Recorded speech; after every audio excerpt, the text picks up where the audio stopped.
Well, it looks like we get one more round and technically three more races out of Jorge Prado. And somebody correct me in the comments below if I'm wrong on this. I think he's racing A2 because the first round of MXGP got canceled. If I'm wrong, I think that's the reason. But if I'm wrong, comment me down or correct me down below.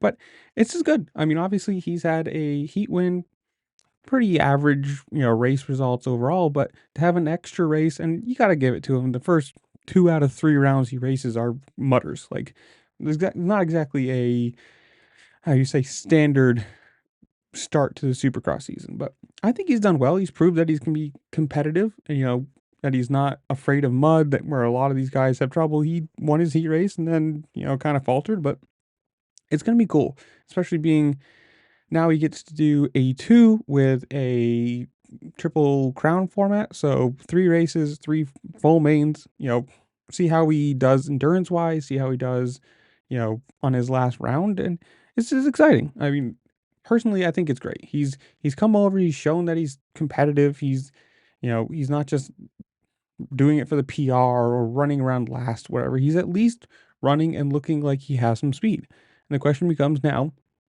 obviously after this year, I think his contract's up. Maybe next year, maybe I'm wrong on that. I think it's this year. But now the question becomes, does he come back?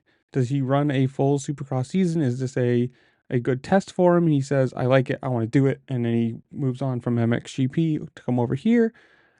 Who knows? I think it's obviously going to be a money thing and where he falls on the team and whatever that is. I mean, obviously K-Team has the money to do it, but who knows? In the comments below, you guys tell me. How well do you think he does in A2, all 3 races, where he finishes overall, whatever? And also, have you been enjoying him here, or do you want to see him back, whatever? And, while you're down there, make sure to like, share, subscribe, do all the fun things this platform allows you to do, because it really does help me out, and I appreciate it. And with that, I will see y'all later. Peace.